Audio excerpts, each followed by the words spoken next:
Hey everybody, welcome back to Sex, Drugs, and Opera for episode 6, I believe. This is your episode for June 16th. Hope you're doing well. Hope you're doing fine. I don't care. I I don't particularly care how you're doing. I don't know. It's a sunny day here in Darmstadt. We're back in the daughter's room, Beautiful. sitting on smaller chairs than last time. No, you're sitting on the smaller chair. This is exactly where I was last time. I like this though. I don't have to hunch as much to get down to the mic. It's very dainty. Today is a hectic, crazy day. Okay? Hectic, crazy. We day. are both fucking running around, and we have exactly 50 minutes. 50 minutes to do an hour podcast. It's going to go well. We also might have a surprise guest.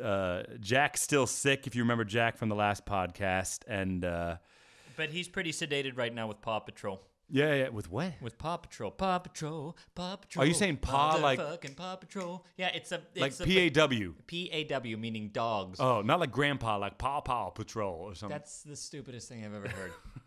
What the hell are you talking about? Who would think it's Paw Patrol? I don't know. The way you What? you mean like a patrol of policemen and firemen who are just geriatrics and can't move? You Like think it's a bad idea? Yeah, I think it's a bad idea. You know, I think it's again ill-advised. I think it's I would say ill-advised. 90% of kids shows, if someone pitched it to me in a meeting, I'd be like, "You're fucking fired." There's one that's clearly just, well, what do kids like? And somebody says, they like dinosaurs. Okay. What else do they like? There's some formulas. They like trucks. Okay, dino trucks. Oh, that one, is yeah. a huge show That's nowadays. a good show, though. That's a good show. It has a good jingle, too, man. Some of these kids' show man. intros are the best. I don't know who's writing I music wish for that. you could do it, dude. Yeah, but you're good at that. how do you get into that, you know? I have no idea. I would love that shit. But, like, if someone came into my office and pitched Peppa Pig, man, you know, What? Just a bunch of talking pigs? That's okay, I suppose. they don't move. It's just their mouths and these, like, freezing, unmoving eyes, and they're like... And arms. And then this, like, really, posh British... I saw the best meme the other day. It said, "I hope people think our kid speaks with a British accent because we're somehow cultured, and not that he's basically raised by Peppa Pig." And it's so true. Jack will say some words British. Which one did he say the other day? My father's name, George. He'll say, "George." He'd be like, "Dad, I want to know where George is." Yeah. He'll either do that, like the German accent comes in and out, the American accent, and then the Pittsburgh. Pig. No, he'll do some hard Pittsburgh stuff sometimes. Yeah, sometimes. Jared doesn't understand that Pittsburghers call a remote control a changer. Yeah, And he didn't. He was like, "What are you teaching your kid? Your kid is not going to be able to relate to the rest of the world." the changer. Might be Find the true. he says the changer. Yeah.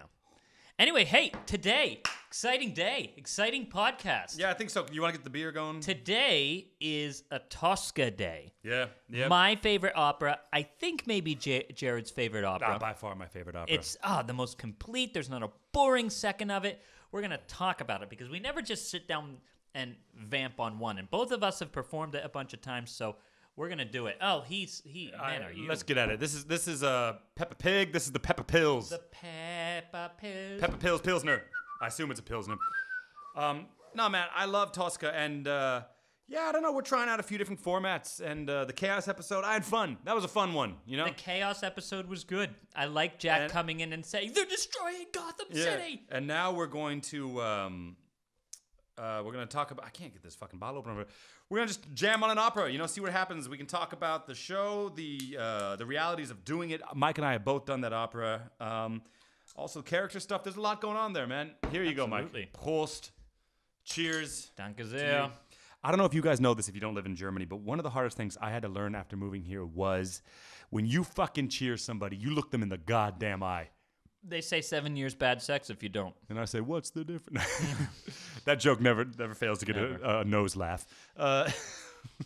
It doesn't always work, but it never completely fails. It always gets you one of those fucking nose laughs, No, man, they'll get pissed. They'll pull the bottle away if you don't look them deep into their soul when cheersing them. That's true. So. Oh, that's good, man. So, Tosca, dude. Yeah, man. Yeah. This was another one. Apparently, there were always fights. Well, around this time with Puccini and his contemporaries, there were always fights for rights to librettos. Yeah. And this was another one. Apparently, it was down to, who was it?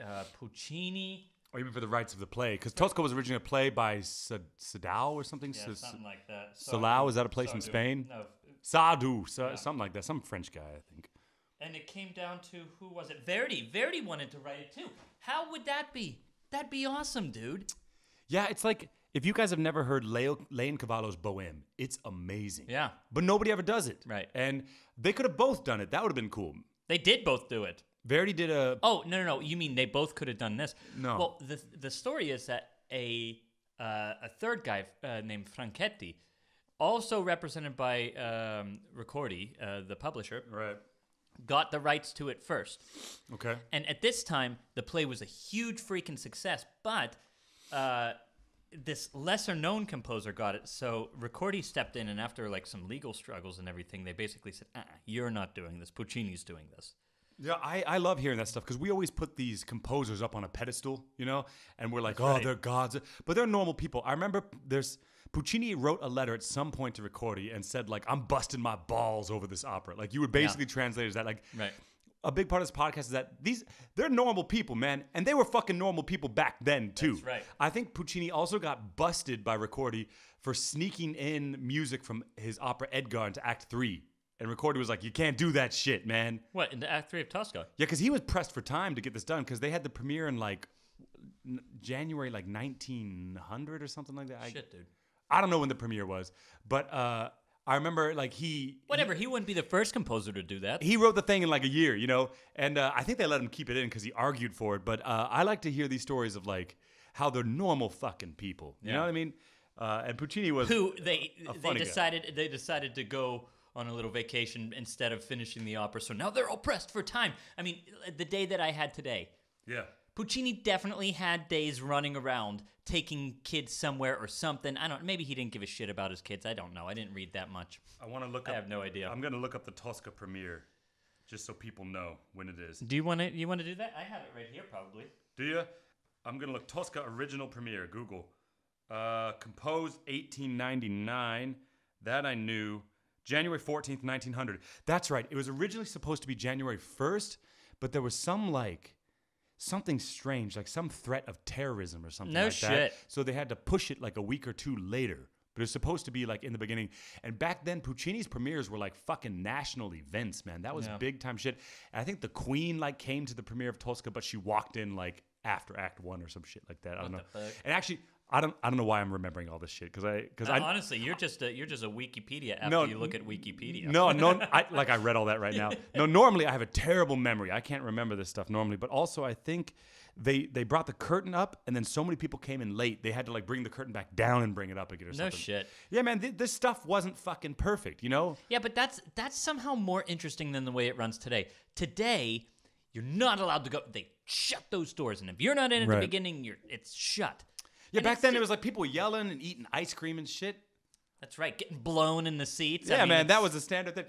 I would love for someone to do an opera like they did back then, like a sorbet aria, right? You know, they would serve you fucking ice cream. And where do you think throwing tomatoes come from? People had fucking food in there. Yeah. You know? But you need the smaller houses. Like in Europe, if you've never been to Europe, the houses are smaller, and that's nicer because you can hear better. That's Some true. of these like Seattle, man, you get the seats way at the fucking back there. Dude, can't hear shit. Cincinnati, they just renovated Music Hall, and before its renovation, I think it had 3,600 seats. That's big. That's insane. You need a good audience to be able to do that. I mean, and the thing is, I would go to symphony concerts, and they would sell that shit out.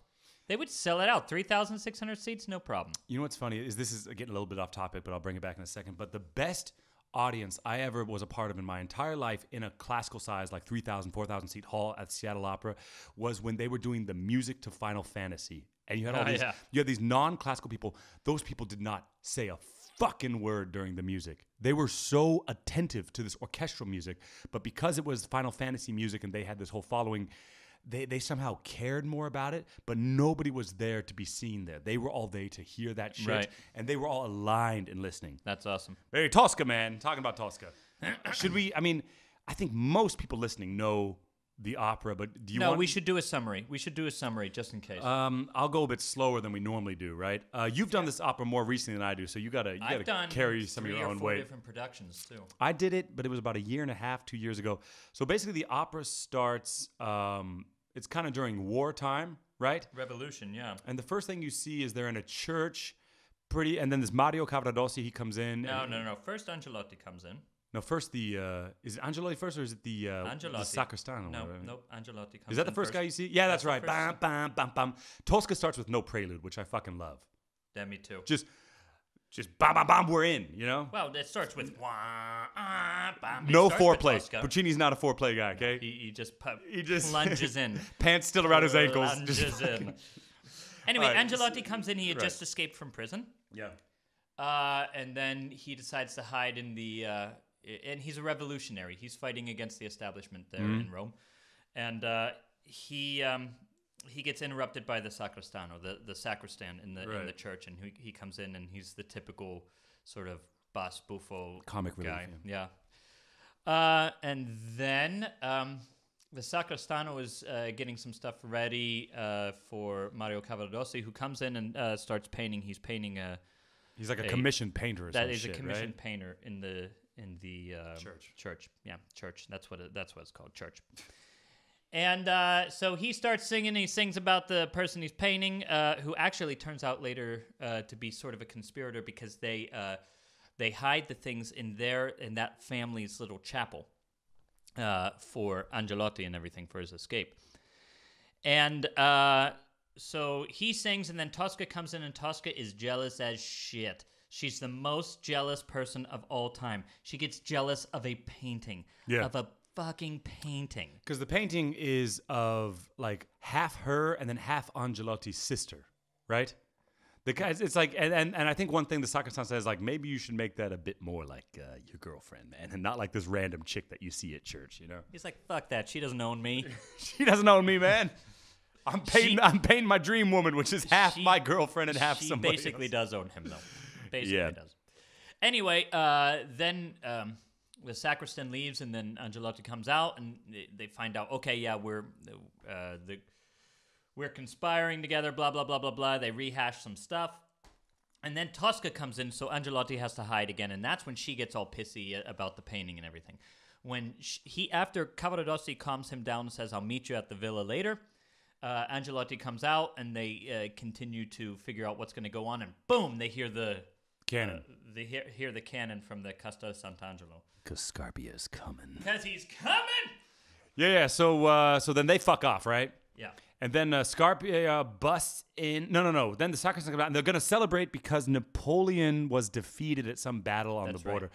Something with M. It's like merengue or something. I don't know. I can't fucking remember. But so they're basically going to sing a Te Deum to celebrate that fact. Scarpia comes in, sniffing around for Angelotti because he heard he's at the church. Finds a fan with Angelotti's crest, I think, on it, right? That's right. And so then Tosca comes back looking for Cavaradossi. And so Scarpia... It's fucking ingenious what he does, but he basically says, I'm going to make her jealous so that she will lead me to wherever they're fucking hiding Angelotti, and he shows her that goddamn fan. What's the line? You know it better than me because you're saying Scarpia. It's the best line ever in all of opera. Iago had a handkerchief. Yeah, Iago had a fazzoletto e un ventaglio. Yeah. It's the best. Iago had a handkerchief, and I have a fucking fan. Yeah, that's good shit. That's a segment coming up. We're going to do the best lines. Yeah. What are the best lines? Not in opera, but in anywhere ever. Yeah, no, I love saying that. It's really clever.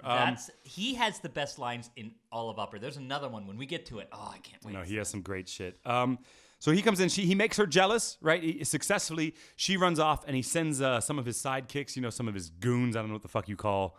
What are you, man? You're Spoleto. I'm the head goon. Yeah, you're the head goon, man. Henchman. That's the word I'm looking for. Sends them off, and then he sings the Te Deum, and basically he says, Tosca, you're making me feel some unreligious things. You make me forget God. So that's Act 1, basically. She's going off, and then his guys are going to follow her, right? Act 2 comes up. You're now in Scarpia's apartment. And what happens? Palazzo Farnese. Yeah. And basically, you hear Tosca singing out the window, right? She's singing, and it's like, I think more of the celebration shit. Yeah, she's doing the Te Deum. She's singing the Te Deum there. And they've captured Cavaradossi, and they're going to bring him in for some fucking questioning, right? Right. Oh, and that's another great line of his. Women are like wine, and you have to taste as many of them as possible. Right, and I want to taste all of God's creations. You know, all that wine. Right. Oh, man, yeah, that's good shit. So basically, Cavaradossi and Tosca come into the room at the same time, just long enough for Cavaradossi to say, "Don't fucking tell him anything." Then they take him off to basically torture the be shit out of tortured. him. So basically, they're torturing the shit out of him, and Tosca hears it, and she's trying not to say anything. And she only lasts so long, and like Scarpia brings Cavaradossi back on, and he's all bloodied and beaten, and she can't take it anymore. And she finally says, "Angelotti's in the well at the garden," right?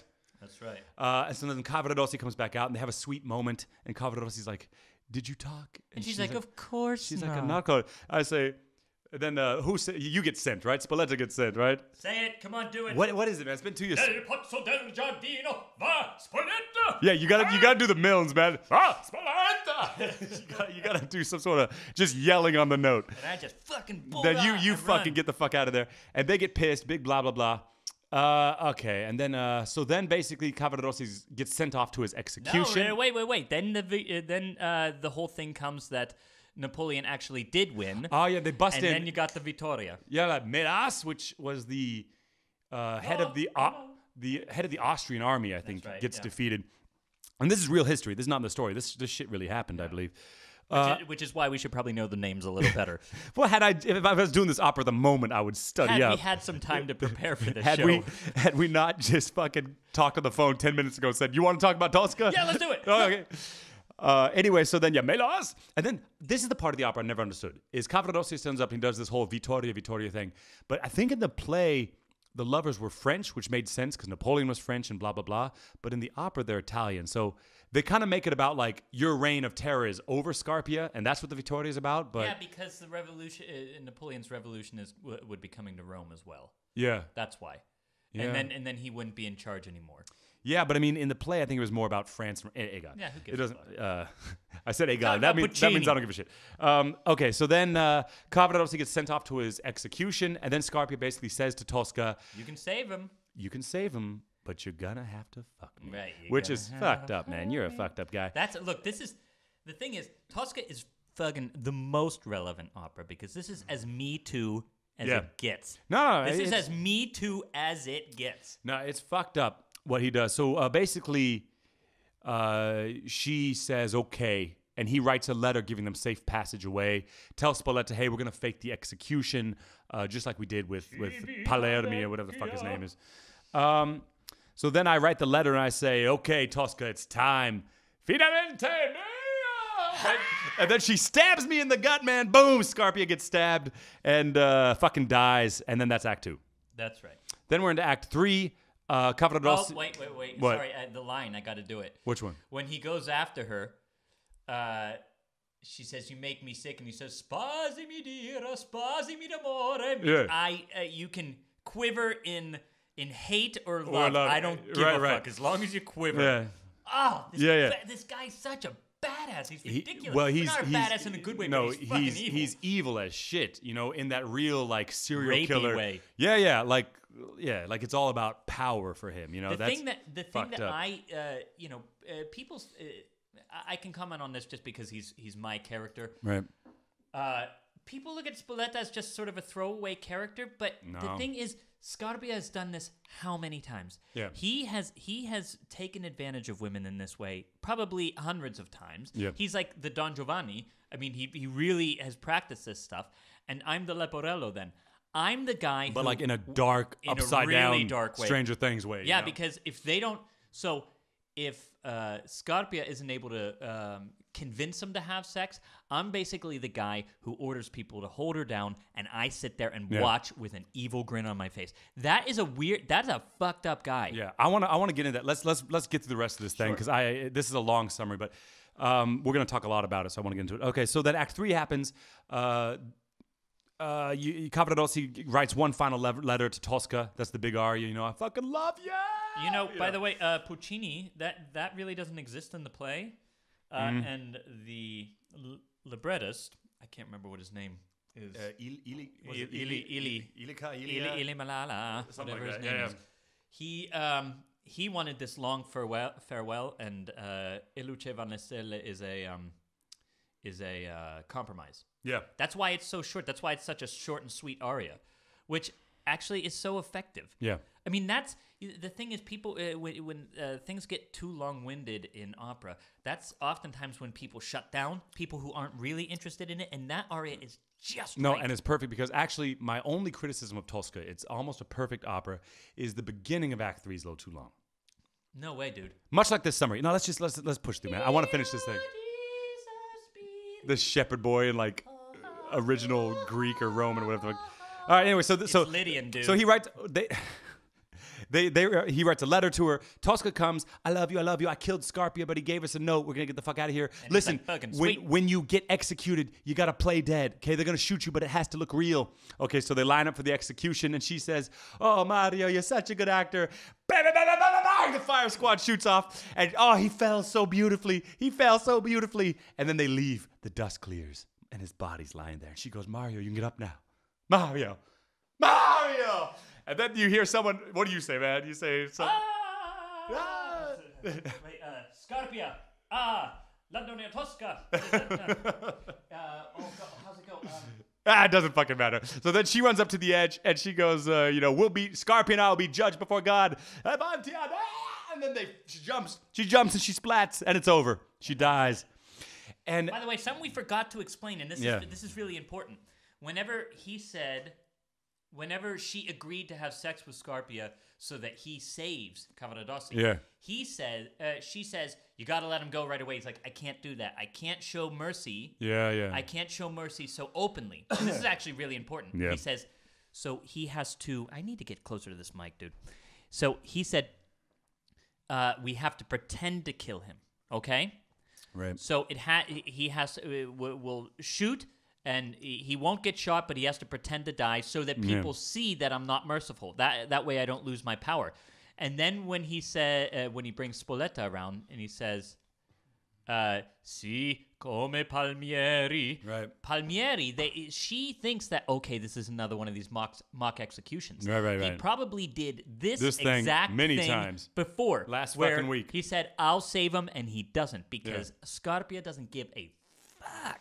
You know what's funny is not one fuck. Jesus Christ, man. Tosca is here. I'm going to say something very academic at the moment. Tosca is Puccini's most Wagnerian opera because of all the leitmotifs in it. Oh, it's true though. He has a theme he has an execution theme, a Scarpia theme, a Cavaradossi theme. He has a Tosca theme, everything, and he uses it a lot. And at the end, she sings the Avanti Addio. And I think the leitmotif you hear then is you hear E luce van la stelle, right? Don't you hear? Dum bum bum bum bum ba-na-na ba yeah, exactly. We're both air conducting like crazy here. Actually, he's doing air guitar. I was doing air guitar. I was imagining the beginning of this podcast. All right, I once threw out my shoulder air conducting. Did you know that? I gotta take my shirt off again, man. Oh, man. Do you want to close these curtains or? I could do that. Here, you do it. Anyway, okay, so I'm sorry. That was a super long summary, but it's such an interesting story. You got to talk about it. No, not the rolo. Don't just make the curtain shut so people don't think we're doing some sort of weird shit in here. All right, so that's the summary of the opera. Mike has done Spoletta a lot. I had a nice little run as Scarpia. It's a fantastic show, man. Definitely my favorite opera. It moves, the plot moves, the music is incredible. You know. Look, I think, like I said, Tosca is the best opera. In my opinion, it is exactly the right length. Yeah. The drama is perfect. The arias are great. The one thing that kind of sucks is Scarpia doesn't have a real aria. No, because the Te Deum is one of the most incredible moments in music. Yeah. But it's you can't audition with that aria, for instance. You know, if you don't have the choir and the canon and the bells and the organ, that aria makes no damn sense. But that's a small thing. That's like. I mean, he has so much good music and the best lines in it. I don't give a shit if there's like incredible, man. It's so good. I would do only that role for the next 40 years. Yeah. I would be fucking fine with it. Yeah, that's cool. I mean? If I had a role that I would like to do that is outside my fach, I think Scarpia would be it. Yeah. I would do it before Cavaradossi. Even though Cavaradossi, along with the Duke of Mantua, is the best tenor role, I think, for the arias. Because, I mean, the Duke has nothing but one good aria after another. It's just perfect. Just the and hits, the man. same thing with Cavaradossi. You know, okay, so now that we did this summary, I want to go back to something you were talking about with Spoletta. Like, people think that's a throwaway character, but having done Scarpia, I'll say this. Spoletta is the most important person on that stage for making Scarpia look powerful or evil. Because when you first play a villain, the first thing that people do is they start hitting tables and showing people how powerful they are, right? Powerful people do not do that. You know what I mean? I've got a quote for you that'll blow your goddamn mind. And for people who are looking to get into opera and stand on stage, this is really important. Let's hear it, man. The king doesn't play the king. No. The people around him do. Yes. Which means that everybody. So if that person on stage playing the king is going to look like a king, everybody else has to show the correct deference and relate to him like he is a king, and that shows more on the stage than the person standing there, because you can only stand with your chest so far out. And if you come in, and Scarpia has a big fucking entrance, but if you come in like it's a big entrance, hitting the table, yelling, barking at people comes across as insecure. That's right. You know what I mean? Like look at me, I'm fucking powerful. But Scarpia, he's writing a letter, and all he has to do is Spoletta says something he doesn't like, and he just fucking looks up. And Spoletta takes a step back. Yeah, real power's quiet, dude. Doing that role, it was all about having a good Spoletta. It makes or breaks the Scarpia. I swear to God, man, it's an extremely important role. It's like in football, you know what I mean? Like that D-line doesn't get enough fucking, like the offensive line doesn't get any fucking credit, but they win the games, man. They win the games. I don't know. Also, if there's any more, I was just thinking about this. All the Scarpias I've seen. I don't know if there's any more iconic person, somebody who does it when you watch them or you listen to them, who understands it so perfectly as Tito Gobbi when you see him do this role. If you watch him do it, he is incredible. The quiet power that he has when he does it is just perfect. It's exactly what's meant. No, doing the role of Scarpia is one of the best things to kind of set up your like ability to do villains, because you have to learn that stillness is power. Yeah. You know what I mean? If the ability to be still on stage and not move is what makes a guy powerful. And you're right, it's all about the people around you, because also with villains, the thing is villains don't know they're villains. They don't think they're villains. You know what I mean? That's the weird thing. Scarpia probably does. I don't know, man, because a lot of people that I don't know, man. A lot of people that play bad guys, they go on stage and they're like, "Yeah, I'm evil." But Scarpia looks at the people on stage, like Cavaradossi and Tosca, and he says, "These people are fucking disgusting." Oh, dropped the F-bomb from Jack. He's driving the boat out to sea. Okay, hey, this is a good opportunity for me to go get my beer now. You ready for it? Yeah. Awesome. Be quick, buddy. Yeah. Keep jamming, dude. Yeah, all right. So yeah, I've done Scarpia, and with oh jeez, man, that kid's crazy. With the villains, yeah, you know, like coming out and trying to look evil. You know, I'm a bad guy. Doesn't actually read as well as I'm the only good person on this stage, and all these other people are fucking disgusting. And that's more of, I think, that role. And like Mike was saying earlier, if you have a really good Spoletta and Sciarrone and stuff, and Tosca and Cavaradossi kind of react in the right ways, then you don't have to do much. I mean, you don't have to do anything to make Scarpia an evil guy. I mean, he's a murderer. He's basically proposing rape and this stuff. He's torturing, and you have to do nothing extra to appear evil. But a lot of people will come out and bang fists and yell and this type of stuff. But that guy has nobody to impress. And Mike said that he thinks he knows he's evil, but I don't know. I've always had the opinion that villains don't think they're villains. And you have to, when you play a villain, find a way to relate to the good in that character, make them relatable. All the best villains have a side to them where you're like, I kind of get his point. You know, and obviously when Scarpia's doing the fucked up shit, you don't feel that way. But I don't think he thinks he's bad. I think he looks at the other people and he says, I need to show all... Like like, okay, I don't want to get too gross with it, but raping. Yeah, but when he talks about raping, I bet it's not like It's just his insecurity. No. It's more of like he's not like, I'm gonna do an evil thing because I'm an evil man. He probably has some sort of mentality like, I'm gonna show this woman what a real fucking man is. Yeah, you know what okay, I mean? I can like this dirty slut. I'm gonna like he has that type of mentality. Like he's gonna turn her into the So bad he's got person. a power complex, of course. Yeah, it's a power complex, but I don't think he walks in the room and says, I'm gonna do some evil shit.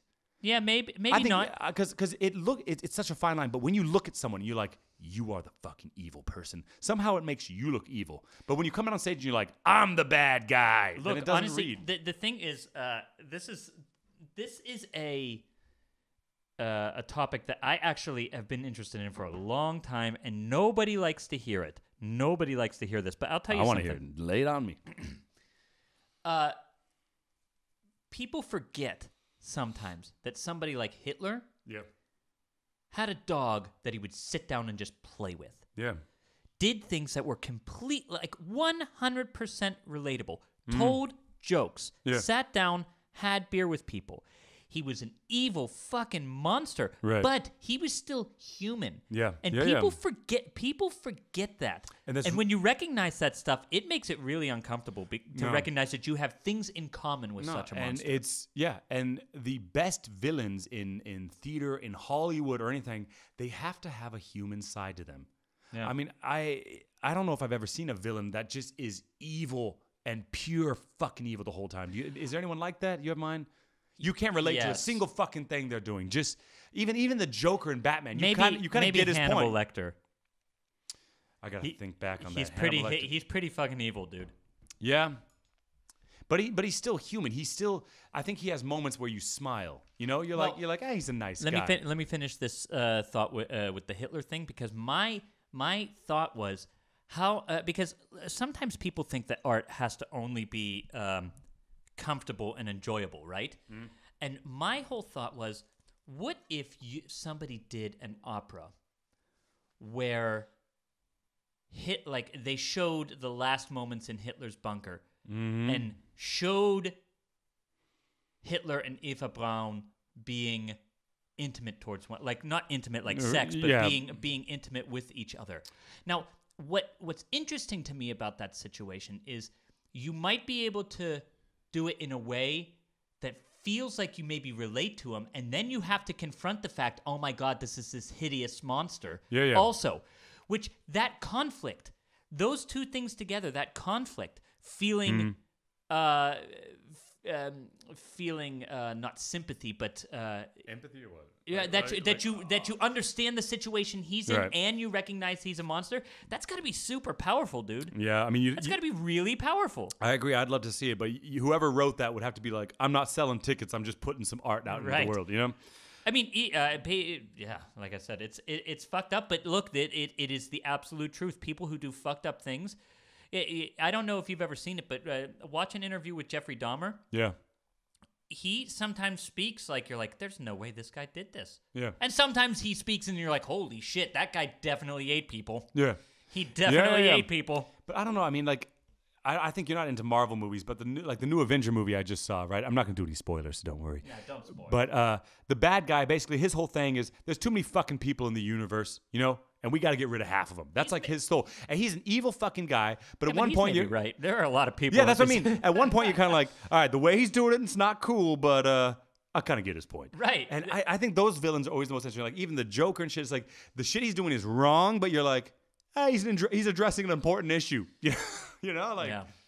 I don't know. Open up those beers, man. I see what it is already. And I want to drink that, man. Riedenburger Brauhaus, golden dark, tiefschwarz in der Farbe. Very dark in the color. Yeah. It's a porter. Nice. I fucking love dark beer, man. I love porter beer. And it's hard to find out here. Yeah, only in you pay an arm and a leg a bottle. Bro, it is so easy to talk about Tosca. I could do it for 4 more hours. I know, dude. We're crushing 35 minutes, okay? And I haven't even gotten started yet. All right. Totally. You know what's funny about being a baritone though is the beginning and end of all my opera scores are clean. Like, if I could show you my Tosca score, the middle is dirty from me touching those pages, but you're never in the beginning and you're never in the fucking end, you know? The middle of all my scores are worn out. Yeah. Escamillo, you know, all that shit. It's like you come in late, you leave early. That's Love nice. it, man. Love it. I mean, I Get on the mic, man. like I said, dude, I had to clear my throat, and I didn't want to go right in the mic. Should I go right in the mic? I think people would love it. I think they'd love. Well, they had fucking delicious. I know, man. dude. That is tasty. God, the best idea we ever had for this podcast is drinking beer during it. It's the best idea ever. Yeah. Anyway, what I was going to say is Tosca was my first opera. We talked about this before, right? Right, yeah, I remember. It was the first opera that I've ever seen, and that I ever saw. I mean, and I don't know. I honestly think it's a very good opera to see for the first time. We mentioned Bohème as a good opera to see for the first time, but the problem is Bohème doesn't have a bad guy. People like bad guys. This has a story you can also follow easily, and I don't know. It's the music is also not for 1 second. It's not for 1 second boring. No, Act 2 is perfect. You said Act 3. You said you would make changes to Act 3. Act 3, I would cut like 10 minutes from Act 3. How? Not a lot. Where? Oh, you mean the duet, maybe? Yeah, like some of that stuff. It's like we get it, like because there's all this anticipation. Because Act 2 is so climactic. Act 2 builds and builds and builds and builds the entire time. Then it dies for a second when he talks to Tosca and he says, you know, hey, sit down, let's talk about this. And then it explodes when she kills him. And then you get Act 3, and the aria he sings is so fucking climactic. Then that duet happens. It's like, oh man, what's gonna happen? I'm waiting. You know? I agree. I agree to a certain extent. If the music wasn't so fucking fabulous, then I would say yes right away. But I mean, you'd be hard pressed to get me to cut one note from it. No, I mean, But obviously, who am I to say? It repeats some, so you could. Like a little bit, but I'm saying it's basically perfect. Act 2 to me is fucking perfect. There's not a moment it moves. So excited. It's just, yeah. I just love that he dies. No one would be bored that by he's shot and then he doesn't have to say anything anymore. Like, it always bothers me at the end of Rigoletto that she can talk so much. That she can talk so much after being stabbed. Oh yeah, that's a Verdi thing. That's you know? a long. Yeah, Verdi Verdi would have given Scarpia like 2 arias. You know, like yeah, right. An aria and a cabaletta or something. But yeah, he dies. It's over, man. And I like it. And she's got some great one-liners. You know, she stabs him. What does she say? She's like, "This is Tosca's kiss." Right. You know, like it's fucking good. And then when he's dead, what does she say? She says like, "God will forgive me now." I'm like, or something like, really? No, she says something, and it's always spoken. Like, some women do it in a chest voice, but some people say, like, Muori. No, not that, but when he dies, she says something like, you know, like, Rome won't be scared of Scarpia no longer. Right. And the name Scarpia, man, is fucking beautiful. We haven't talked about any of the characters. We've talked about only the characters we've done. No, wow. I mean, I don't know. Cavaradossi, it's also hard to find a good Cavaradossi. Hard to find a good Cavaradossi. What do you mean?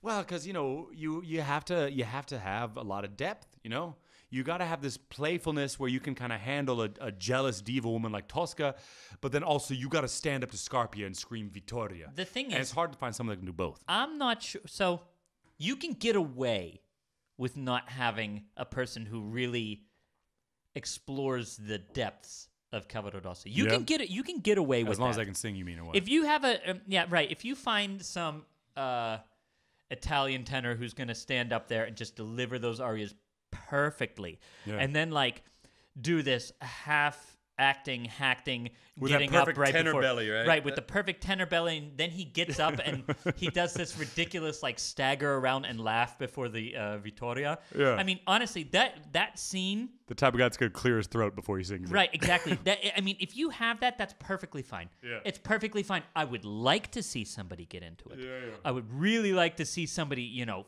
fight off people and then struggle to get up, and then just with his last, it looks like he's going to collapse again because he was just tortured. Yeah. He looks like he's going to collapse again, and then all of a sudden you hear Vittoria, Vittoria. What was I going to say? Oh, it's a Braveheart moment. Yeah. You don't think Braveheart's going to speak again at the end. Yeah. You don't think he's going to go, freedom! But he does. And that should be what that moment's like. Yeah. that he's struggling to get up, and you think, oh, he's not going to do it. He's not going to do it. And then all of a sudden comes this power. Yeah. That would be the best. You don't see that, though. Yeah. And that's what I mean. You can get away with it. I don't care. I don't care as long as you have somebody who's fucking delivering. At the end of the day, that's the most important part of the fucking pie graph, you know? Yeah, but you got the voice for it. But that's what I mean. With the other two, it can't just be that. No, Scarpia can't be that. And with Tosca, you have to have somebody who's going to play Tosca well. Yeah, you can't. These days, you know? Did you know that me so much in what when you see when especially when you see a Tosca sort of mailing in the acting or doing the whole I'm opera acting sort of thing. Yeah, because it's too goddamn intense. And honestly, like we said, we mentioned Me Too earlier. Now the opera's kind of important. Nowadays, you better be ready to represent that. You better be ready to represent the resistance against people who will abuse you sexually like that. Yeah. That is something that I think is really important. And people better take it fucking seriously now because the whole there's a new element to it. Yeah. And not that it's new, not that any of this abuse of power is new. It's been around for a long time, but the new thing is that people are so openly standing against it, and it's important that if you're going to take on that role, you do it. Yeah, no, I totally agree. Did you know that actually in the original libretto, I think Puccini wanted it to end differently. He didn't want her to jump. I think he wanted her to go crazy. What do you mean? In the original libretto, I remember reading somewhere that like he wanted her to come out and like hold Cavaradossi, and then she goes mad basically, and she's like, she thinks she's on like a gondola or whatever, and she's like, you know, please be a little bit more quiet so we can relax, and she just kind of goes crazy. And Thank God. I think the poet was not the poet. I think the original playwright was like nah, fuck that, man. You're not doing that to my shit. Good for him. Good for him. So you want to move on to the casting, or wait? What was I going to say? Oh, who broke their leg and died? Which was it? Was it Sarah Bernhardt? The jumping as Tosca? Yeah. Was it Sarah Bernhardt? I can't. Somebody write in because I didn't do the requisite research for this. No prep for this. But I remember that one of the Toscas jumped off the back. Yeah. Broke her leg. Yeah. Died from the infection. I think maybe she had to have her leg amputated. It might have been Sarah Bernhardt, the famous actress who originated the role of Tosca. If you were, I'm surely going to look it up directly after we press the stop button here. That's a scary fucking thing, man.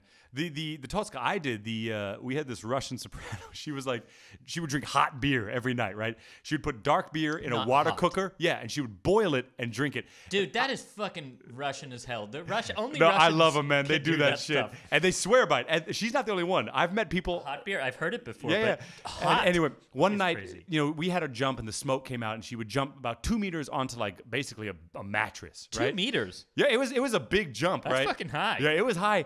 And one of the nights, man, like, okay, how tall am I? I'm like 185 centimeters. It was as tall as me, basically, because I stood up there once, and I could just have my eyes over the stage. So 1.5 meters, basically. Okay.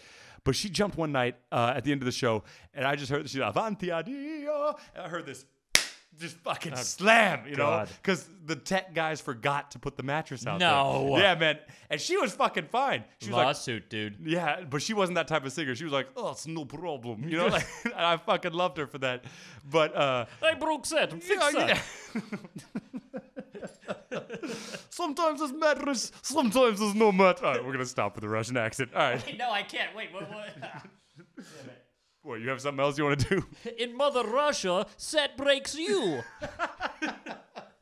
I pulled a rib laughing at that shit, man. We also one night... Dude, wait, come on. I'm going to rock it on the... Oh, now you're rubbing your nipple, dude. I know. Yeah, I want to say one quick thing. One night, also, the tech guys, we didn't have a knife for the longest time, and they brought out a knife, and they didn't dull it yet. So it was a real fucking knife. Who are these tech guys? I think that's the only time I lost my shit on people.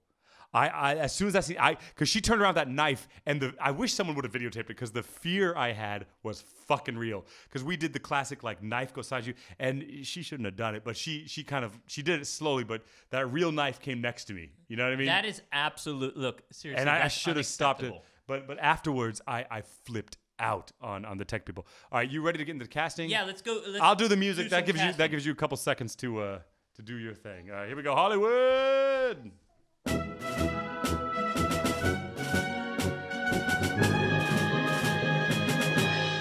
How do you like that shit? All right, Mike's out taking care of Jack. Jack sometimes has to show Mike a scene, and Mike just has to see it, and then it's all okay. So we took the Hollywood casting away for a while, but we brought it back for Tosca because it seemed like the right time. I nailed it, dude. You don't stand a chance. Some of mine are pretty good, but I don't know about all of them. All right. I think I got it. I think I got this. Do you want to save the big three for the end? You do whatever you want. You're going first. All right. Angelotti. I'm gonna start with Angelotti. Okay. I did. I don't know how to say his name correctly. I think it's Idris Elba. Idris Elba. Who the fuck? It's the guy you would know him if you saw him. It's the guy in the Thor movies. He was like the guardian of something. Look him up on your phone. Okay, that's fine. Idris Elba, man. Look it up. You don't know him, but as Angelotti has to come in and he has to be like kind of beaten and torn up and this shit. And that guy, man, he does that well. The sacristan, I did John Candy, man. Hey, great. I did. Great casting. You need a comic relief. I didn't want to go for the obvious one. I thought he would be good at that. Okay, go ahead. Sharon. It's hard to do these because you need the other ones for it to make sense. All right. Sharon, I didn't do. So don't do that. I did it. I'm going to do it because I fucking did it. Okay.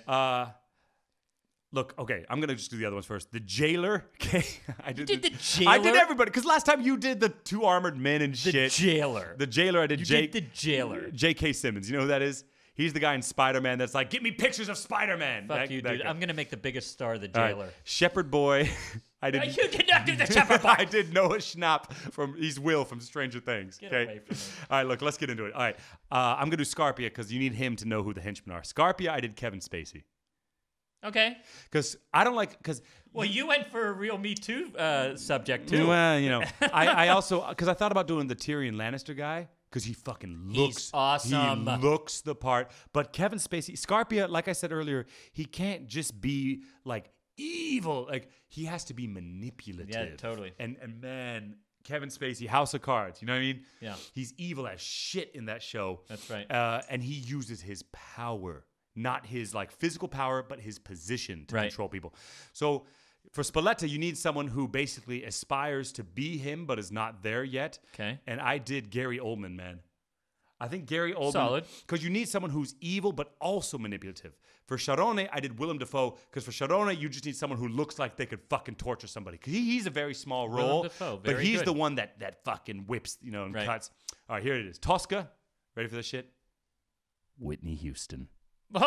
Whoa, that's unexpected. Yeah, right? She did some acting in, what was that, Bodyguard or whatever? Yeah, some. And she's a singer. She did some. She did some. But you need a diva. And it's just like, Whitney, go do your thing, man. Just go out there and do your thing. So Cavarossi's the hardest one, I think. Because like I said earlier, you have to have someone who can be soft with Tosca but hard with Scarpia. Yep. Denzel Washington. Nice. That's all I got, man. That's it. What do you got? You didn't do Scarpia. Oh yeah, you did. Yeah, Kevin Spacey, baby. Kevin Spacey. Okay. So do I have to do which ones did I not do yet? What do you mean? You've done nothing. No. I mean which ones did I say that you cast and I didn't? Sharone, Shepherd Boy, and Jailer. You don't have to do those. We can cut those Shepherd out. Boy, I'm gonna go. Just off the top of your head.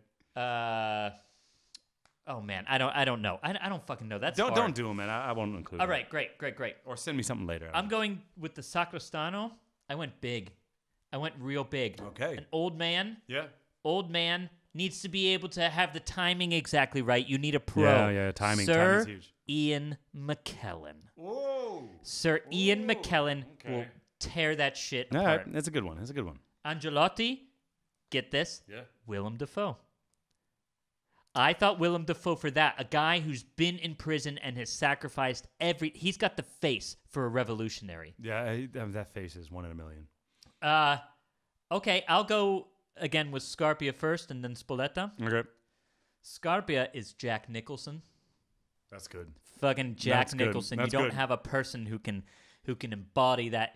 Like, I don't trust you entirely. Yeah. You are powerful and I don't trust you entirely. Right. Okay. He needs a strong second. Yep. Joe Pesci. A guy who's going to stand around and enjoy someone getting fucked up. Didn't you say that guy for something else? You wanted him for... Didn't you want him for something in Bohemian? Right, I wanted him for the landlord, but I went with Danny DeVito. I still haven't done that vote, by the way. All right, anyway. Oh, you got to do that one, but that's not coming out for a while. Yeah, we got the treble clef and shit. Go. For Tosca, I went with looks, although she can act too. This is, God, I'm so in love with this girl. My wife knows, though.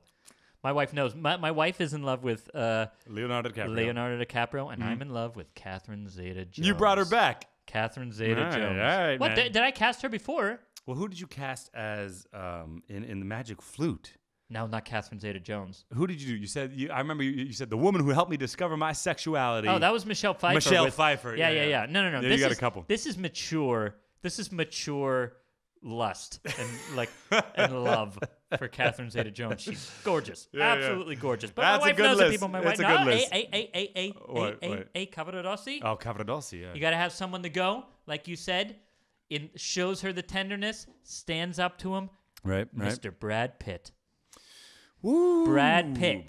Now you're up against Pitt. Catherine Zeta-Jones, Brad Pitt, and fucking Jack Nicholson.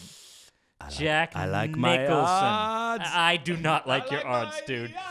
You're like, you know this one guy from this one movie who was kind of like this and this and this? No, man. Fuck you, dude. Jack Nicholson. You know what fucking I will say this. Like, sometimes I get, because I'm 30, right? And sometimes I get upset because I'm like, man, I would love to sing Scarpia more.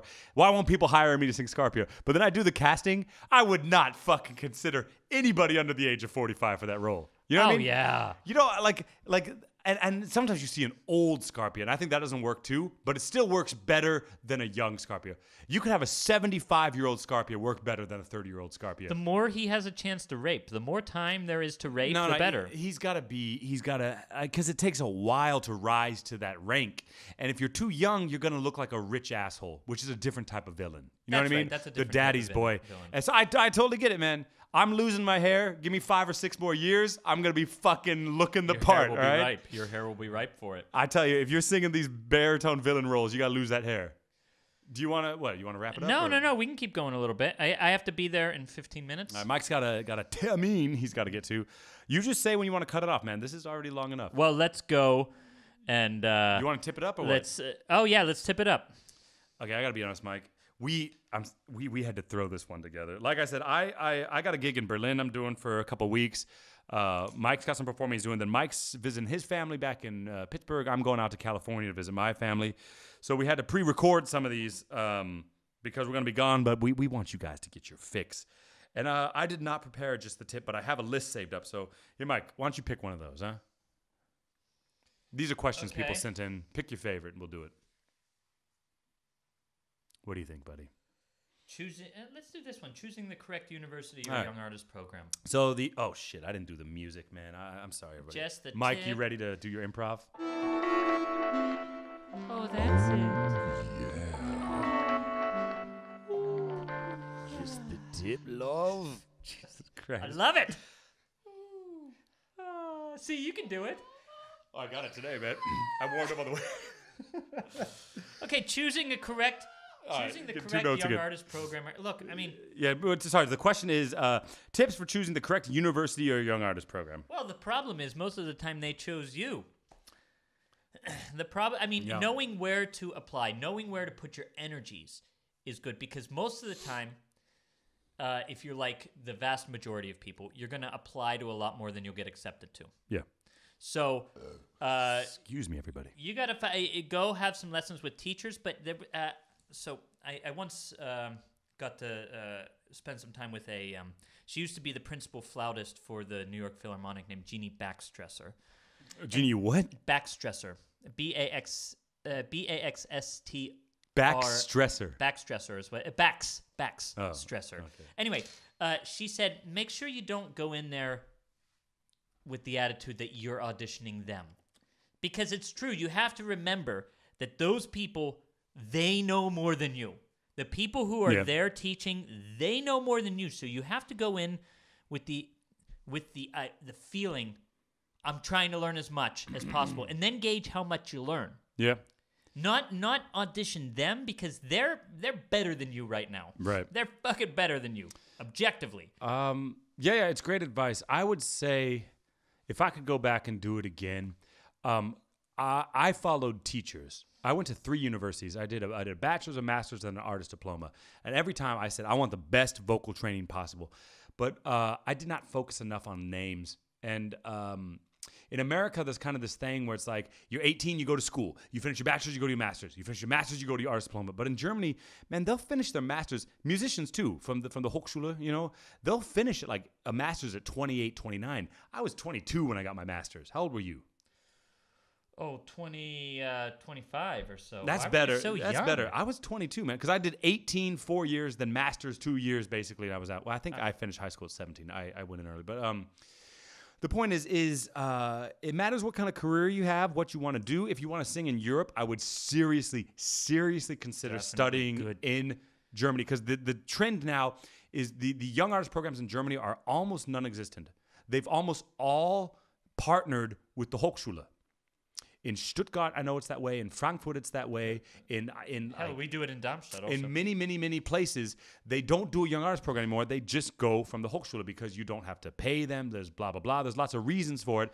But go to a school in Germany if you want a relationship with a theater. Yeah, I wish I would have done that. So look, choosing the right young artist program, there's a lot of work to be had over in Europe.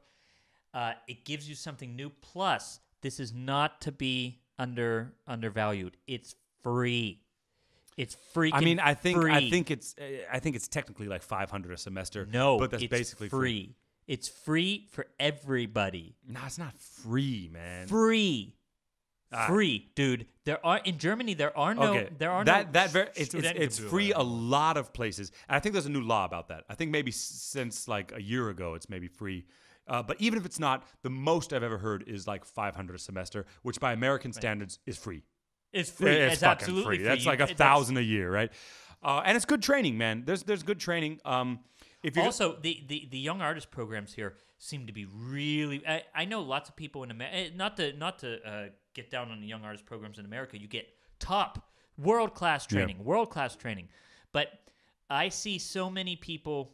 If you go to Hamburg and you're in the young artist program, you're singing in Hamburg also, and then all of a sudden. You have Hamburg on your CV. It's great stuff. Now, the having the right house in your resume, but also, I'm sorry, like you grow up singing and you love singing and you think it's about skill and all this stuff, but no, a huge part of it is connections. And you have to build those connections at the right time so your career doesn't lose momentum. That's right. And you do need a name on your resume at some point. Yeah. At some point, you have to have someone's name attached to you, so people look at you and say, "Okay, he's already." I recognize that person. Awesome. An agent, a college, a young artist program, a teacher, a conductor, or whatever. But at the end of the day, if you can't fucking sing, it all doesn't matter. So, get some good vocal training, but don't underestimate connections. Yeah. Okay. In Germany, that means going to a Hochschule so that a opera house takes you on. In America, that means get a name attached to you. Anyway, anything else you want to say, Mike? No, I'm good, dude. Mike's got to go. Get the fuck. I think this is okay. We jammed on Tosca for a bit. Tosca's the best. That's the best fucking opera. Best. If you haven't seen it, check it out. I don't know. That's it. All right. See ya. Fuck yeah.